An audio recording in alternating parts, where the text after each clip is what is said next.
הלוואי והייתה לי אסטון מרטין כמו של ג'יימס בונד. וואו. הלוואי והיה לי כוס מרטיני ביד.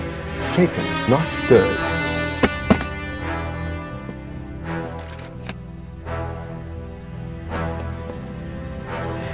הלוואי ואיווה גרין הייתה יושבת לידי.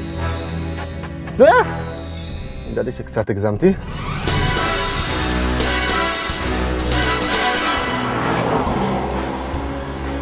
אז את העובדה שזה האוטו הכי יפה בעולם אתם כבר יודעים. מה שאתם עוד לא יודעים זה שיש כאן עוד חוש שעובד שעות נוספות.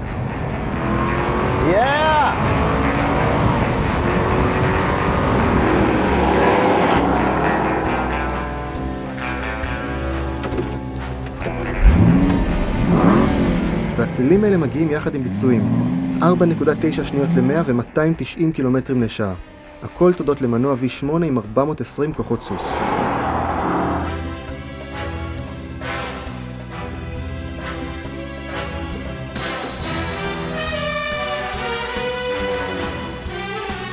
איך שאני רואה את זה, הבעיה היחידה של האוטו הזה, חוץ מהגיר הרובוטי, היא שכדי להוריד את הגג, הם היו צריכים לחזק את המרכב. חיזוקים משמעותם משקל, אבל תוספת המשקל הזאת לא הופכת את האוטו לרכרוכי. הוא פשוט לא מכונת סיבובים מושחזת. זה בכל מקרה לא העיקר כאן.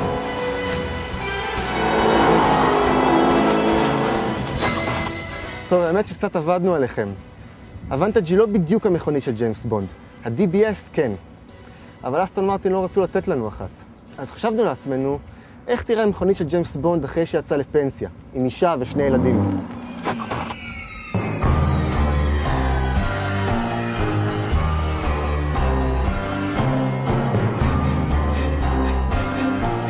הרפיד היא בעצם המתחרה של הפורשה פנמרה והבנטלי קונטיננטל בקטגוריית הפאר סדן על. שמיועדת בעצם לאנשים שבשבילם מרצדס S-קלאס או BMW סדרה 7 עם יותר מדי עמך. המכוניות בקטגוריה הזאת עולות לרוב יותר מגרסאות העל של היצרניות העממיות יותר. במקרה של הרפיד מדובר בהחל מ-140,000 פאונד באנגליה, כלומר יותר מ1.5 מיליון בארץ, אחרי מיסים. הרפיד מבוססת על ה-DB9 ומשתמשת במנוע V12 בנפח 6 ליטר שנבנה בעבודת יד ומפיק 470 כוחות סוס. זה מספיק ל-5.2 שניות ל-100 קמ"ש ולמהירות מרבית שמתקרבת ל-300. במכונית של 2 טון זה מאוד מרשים. עוד יותר מרשימות ההצהרות של אסטון מרטין לגבי קשיחות השלדה, חלוקת המשקל הכמעט מושלמת. וכמובן שיש כאן הנאה אחורית לחובבי הנהיגה, אבל גם תיבה אוטומטית, כי זה מה שקהל היעד דורש. פשוט הפכו אותו למכונית ספורט מלוטשת, מושחזת, אין זווית גלגול, יש מנוע היסטרי, מדהים בשביל מכונית כל כך גדולה.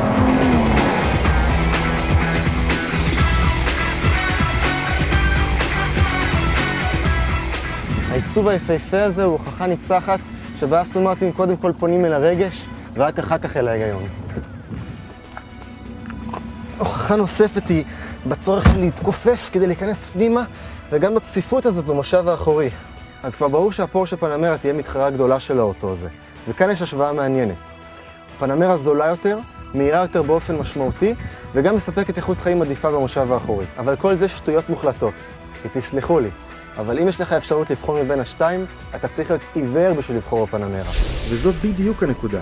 כי אני יכול לקשקש לכם בשכל עוד שעות על ההשקעה האדירה של אסטון מרטין בטכנולוגיה, באיכות, בפינוקים, אבל לא קונים אסטון מרטין רק בגלל כל הדברים האלו. בעצם, בשביל ליהנות מאסטון מרטין לא צריך להוציא אגורה.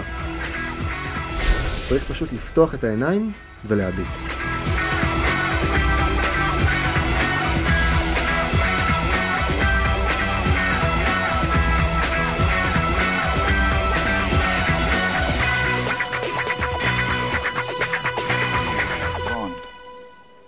James Bond. Strawberries, cherries, and an angel's kiss in spring. My summer wine is really made from all these things.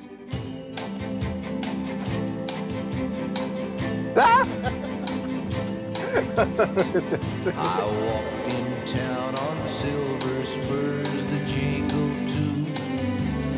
Shaken, not stirred.